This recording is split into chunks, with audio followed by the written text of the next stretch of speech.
Hey vinyl community, it's MGK Boston Mike back with another video. It's been a couple of weeks, but the weather's been really great here.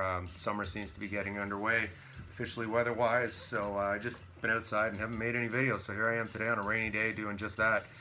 I've followed a lot of people in the vinyl community on YouTube over the past year, and a lot of interesting subjects and, you know, vinyl tags, whatnot. But I thought I'd try to be a little more independent in my thinking and maybe come up with a few on my own topics things to talk about relative to collecting music. So this week I kind of thought of an alphabet soup kind of thing and randomly pick a letter. Of course, you all remember when you were young, Sesame Street. This show was brought to you by the letter T or the letter Z or whatever. So kind of in that vein, I just randomly again picked a letter. So this week I picked the letter D, and I'll make more of these videos as time wears on. But yeah, the letter D, either surnames of solo artists or actual musical groups, wherein the first name of the band begins with the letter D. So without further ado, sipping on into the 80s, 1982 specifically. To Know Him is to Love Him, the great Thomas Dolby. The Golden Age of Wireless, again released in 1982. Kind of funny side note, I guess when he was a teenager, obsessed with synthesizers, some of his chums in school nicknamed him Dolby. Dolby, of course, being the proper name for Dolby sound technology. So there I'm not sure of his actual surname, it doesn't matter, but just kind of amusing that I always thought Thomas Dolby was the guy's real name, but turns out it isn't. There he is there, the mad scientist of the synthesizer right there. Of course, you know, we all know she blinded me with science, but there's some other hidden gems on this. Europa and the Pirate Twins is excellent. Look that up. One of Our Submarines is really, really good. Again, those didn't really chart. It was all about the video on MTV and Much Music in Canada. Of course, you would see repeatedly, She Blinded Me with Science. I mean, it's a funny, quirky song, but I've heard it way too many times. But bought this at the time when it came out. I remember having the promo single for Europa and the Pirate Twins on a promotional EP at the time, and then I ended up buying the whole album. So again, Thomas Dolby, The Golden Age of Wireless. Worth picking up if you're a fan of that particular era. Early 80s kind of synthy pop. Completely shifting gears here. Another famous D. The great Bob Dylan. Of course, this is a Greatest Hits Volume 2. I'm not sure when this came out, it's 1971, the date on that. Big gatefold, there's Bob on the inside. I'm not in the habit of showing Greatest Hits albums on here because, you know, they're extremely not rare, but this is the only Bob Dylan I actually have on record. I didn't really get into my Dylan phase as some people say about Dylan because he has so much material.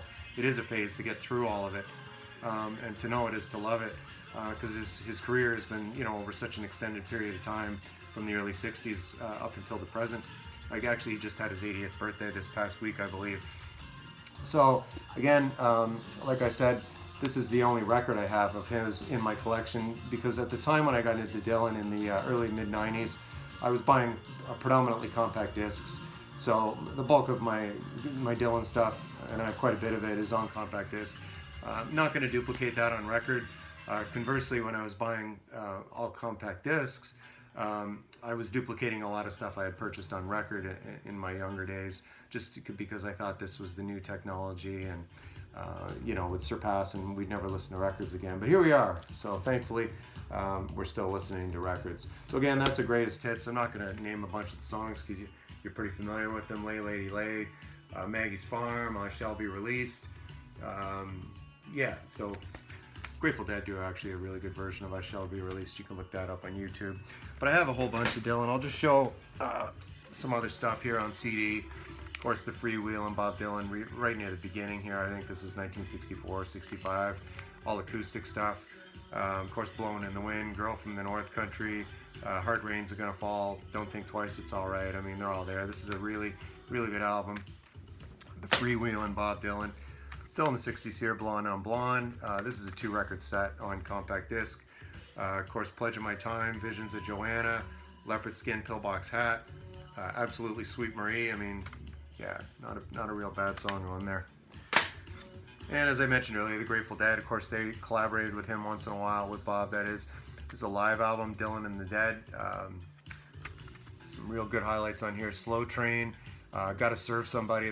They do a really killer version of that. It's basically the Dead doing all the instrumentation, and Bob's the lead vocalist for the purposes of this. Of course, Slow Train as well, and Queen Jane approximately. You can look up any of those on YouTube. I think there's actually some footage of this concert on YouTube. Dylan and the Dead. Not sure of the year on this. I believe this is mid 80s, 85, 86, something like that. Dylan and the Dead. Worth seeking out.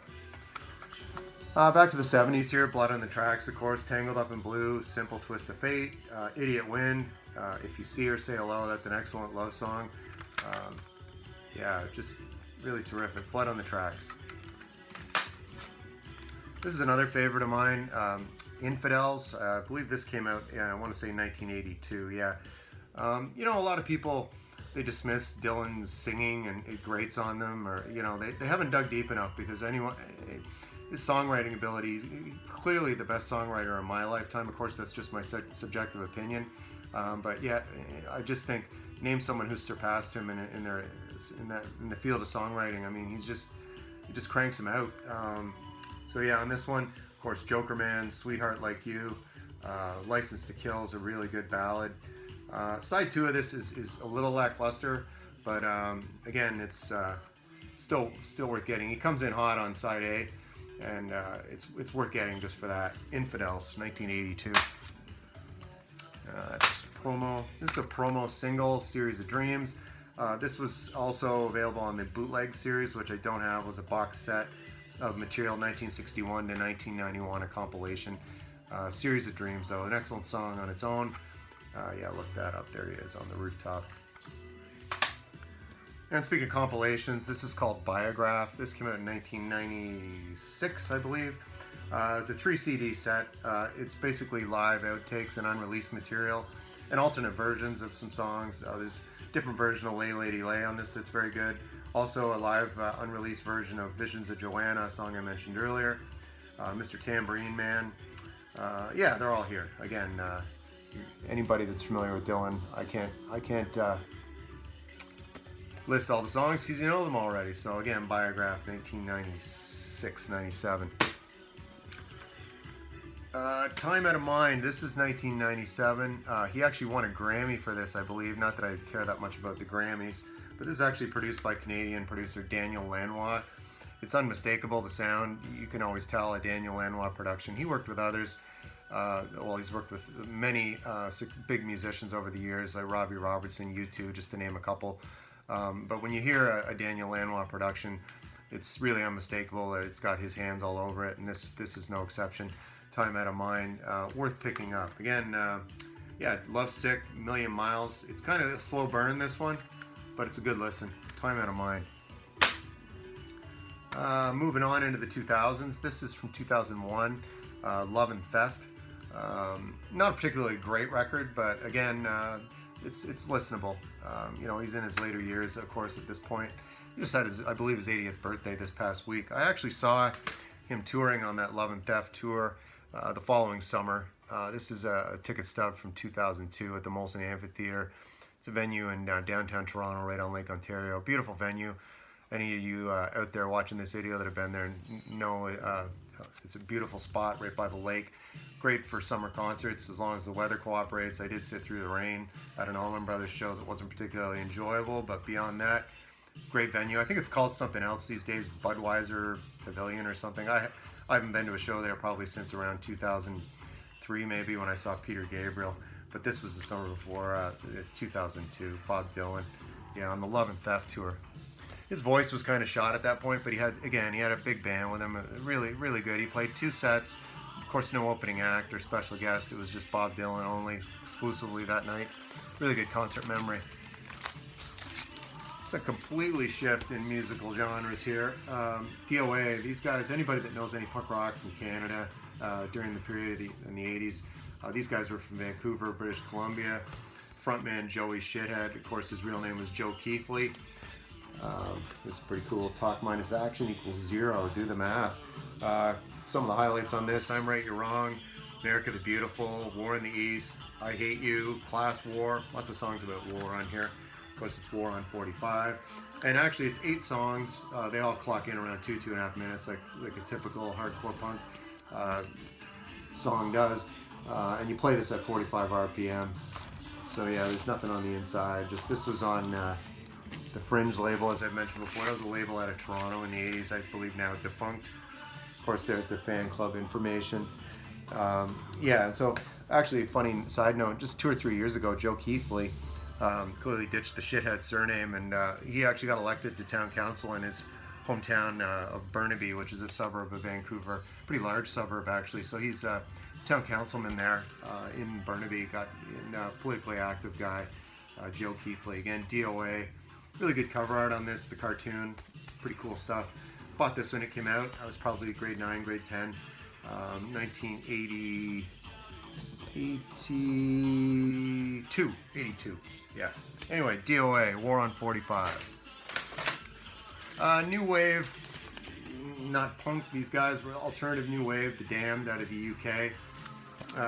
Lead vocalist Dave Vanian, unmistakable, with his goth-like look and his delivery on the vocals. If you're a fan of early Damned, you probably won't like this. This again came out in '85. There's Dave Vanian right there. And yeah, it's the spooky cover. Kind of love to listen to the Damned around Halloween. Phantasmagoria, the name of this release. Really well produced, really polished compared to their late 70s stuff that was more kind of punky. Again, and this one kind of unique. It's on white vinyl. Yeah, and they were on MCA at this point, a major label. But yeah, just really good. Street of Dreams, Shadow of Love.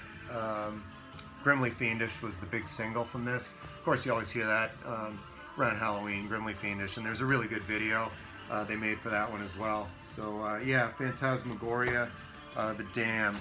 And then quickly following up, I'd be remiss, this was the follow-up to the Phantasmagoria album. This is 1986, and it's called Anything. There it is there. Really nice cover art on this. There's the band on the back, there's Dave Vanian out front. I actually had a jacket just like this. Don't know what happened to it over the years. We've moved several times. But I wish I still had it. Not that I'd wear it, but just to have it hanging there in the closet in the event that I wanted to pull it out of the closet and throw it on. Cool leather jacket. And this is a pop-up, kind of like you used to see in children's books. And there's the band. You open the gatefold, and they're kind of distorted. One side here they're clear, and then over here they're the distorted faces, and of course there's the pop-up. Pretty unique. For a major label to spend the money on that packaging, I think was pretty cool. It was on MCA again, but Anything. The highlight on this is actually there's a really good version of Alone Again, or that's the Arthur Lee in Love from the 60s. They cover that tune on here, Alone Again, or look that up. It's really a good version. Of course, the Love version, can't be beat, but these guys do it justice. And as I say, I do like a good cover version when it's well done. And in this case, again, Alone Again, or is a really good cover again of the Love song on this. The Damned, Anything, 1986 release. Of course, here's a CD collection I have of the Damned. This is all their late 70s stuff. So of course, you can see here. There's New Rose, Love Song. Wait for the Blackout.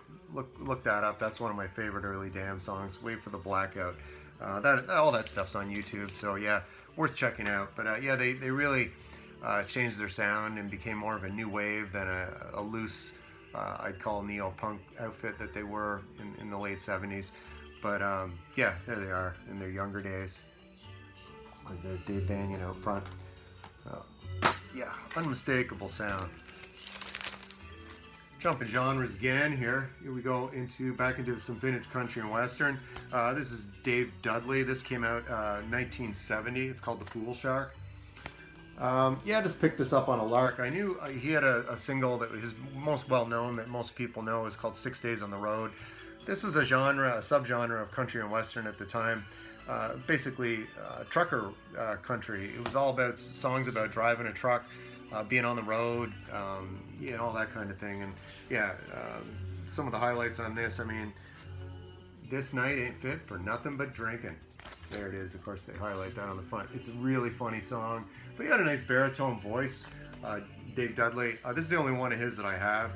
I do like vintage country and western, as I've said in some of my other videos. Not a big fan of anything really beyond 1990. New country for me is basically Sturgill Simpson maybe, and Dwight Yoakam, but I do like this old stuff. Again, Dave Dudley, The Pool Shark, 1971. You should look up that song again. This night ain't fit for nothing but drinking. If you just picture yourself in a dive bar, that is playing, the night is going to get better and wilder. Dave Dudley. Again, jumping genres. I've got this playing in the background right now.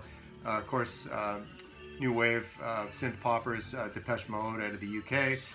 This release is 1984. This was their real commercial breakthrough. They had 2 releases, I believe, prior to this, but this was their real breakthrough.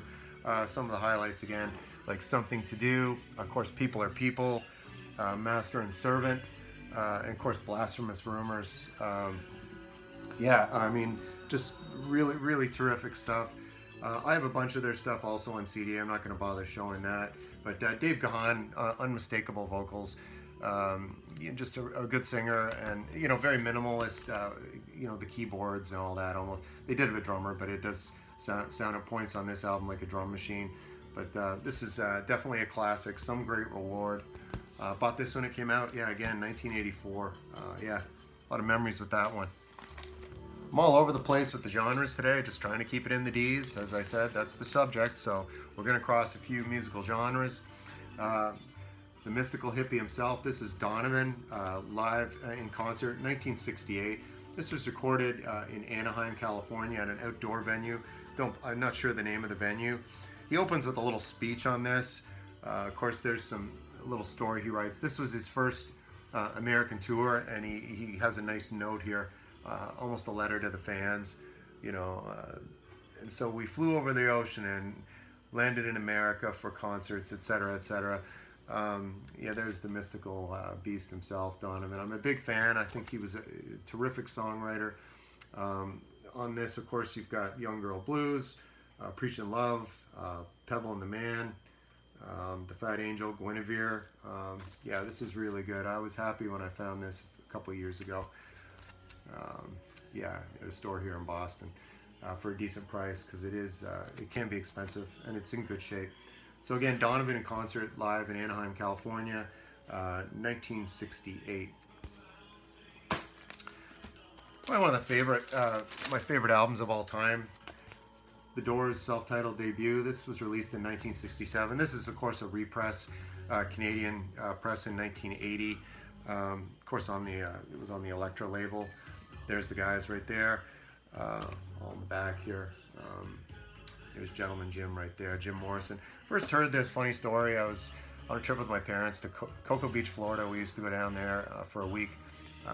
When I was in public school as a young lad, like grade 6 or 7, we were there one year, and there was this kid, and he had first time I'd ever seen a Sony Walkman, and he had a cassette version of the Doors' debut, and I'd never heard it before. At that point, when I was 11 or 12, I was listening to predominantly Kiss, so this was a total departure for me, and it instantly grabbed me, and I've been a big fan of the Doors ever since. I mean, they did have some misses, but they did have a lot of hits, and this debut here, I mean, Break On Through, when you hear that, it's unmistakable. John Densmore's drums, it's like a bossa nova beat, and the record just goes on from there into Soul Kitchen, Crystal Ship, 20th Century Fox, Alabama Song, and of course side 1 culminates in Light My Fire, finishes it off, and then you flip it over and there's just more greatness. Backdoor Man, I Looked at You, End of the Night, Take It As It Comes, and of course, the 11-minute 35 version, of course, of The End, and that'd be the end of the album. But at the time, really, I'd never heard anything like it, and still to this date,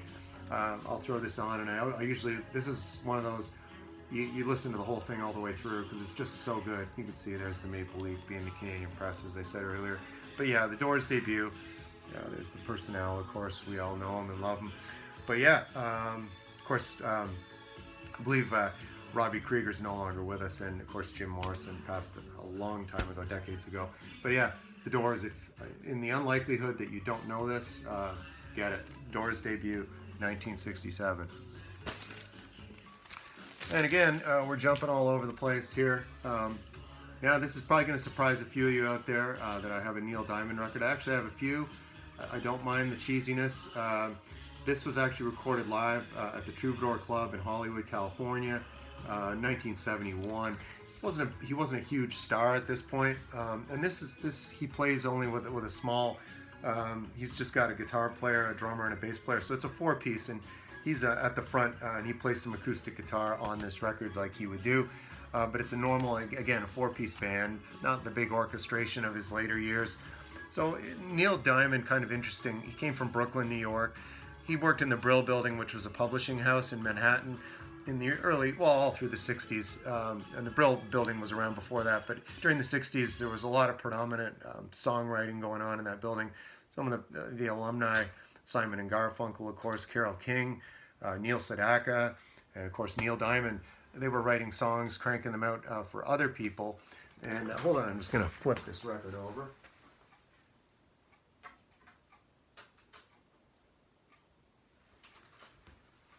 Go. Yeah, so anyway, Neil Diamond, he, again, like I said, that was in Manhattan. And then by the late 60s, he decided to pick up and move to LA.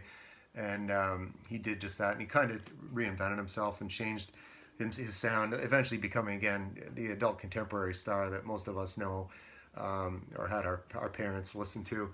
My parents, of course, were older. This wasn't really their cup of tea. They were more into orchestra and jazz, big band. But I do like this. I do like the late 60s Neil Diamond stuff. Of course, you know, all the songs on this. Like, he opens with Lordy. Of course, you know, Sweet Caroline, you've heard it a million times. Holly Holy, Cherry Cherry. There's a really good version of the Joni Mitchell song, Both Sides Now.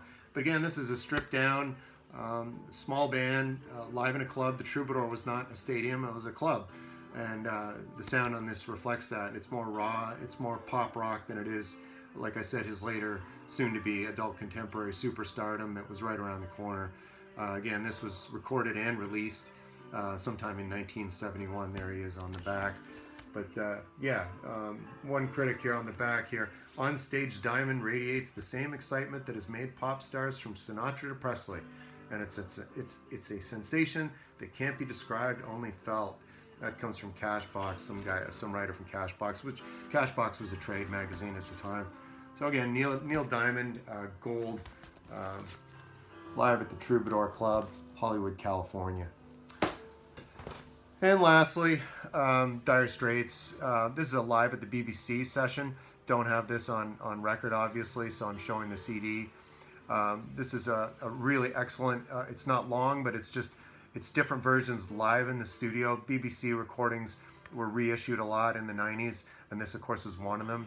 This opens with Down to the Waterline, Wild West End. Of course, there's a really different version of Sultans of Swing. The version of Sultans of Swing on this makes it actually sound new again. This is, I believe, a release from 1991. This is a reissue here on Vertigo. But yeah, there they are, live at the BBC. And an interesting note with that, I'm moving all around on you today. There's the Maxell guy. So there's the poster I have right there of that recording live at the BBC. Of course, actually, I was wrong on the date. It's 1995. And there's a ticket stub there. I saw Mark Knopfler at the Corral Center in Ottawa, where the Ottawa Senators hockey team plays. It was down to half the arena because he couldn't fill a venue that size solo. So that was, the year on that again? Yeah, 2001 I saw that show, May of 2001. But yeah, that was a good show. Anyway, folks, that's really it for another week. Hope you enjoyed the video. Letter D, as I said. Again, I'll pick some other random stuff. You know, one letter that I'll have to do a two-parter is the letter S. I realized as I was going through my Discog stuff, there's just so many artists either with the surname S or bands with the letter S. That seems to be the most prominent or prevalent letter as far as quantity of releases that I have, either on compact disc or on record. So anyway, folks, I'll sign off for another week, and I hope everybody's having a good long weekend. If you're here in the United States, of course, it's Memorial Day weekend. Last weekend was Victoria Day for family and friends back in Canada, and Hope everybody had a good time last weekend.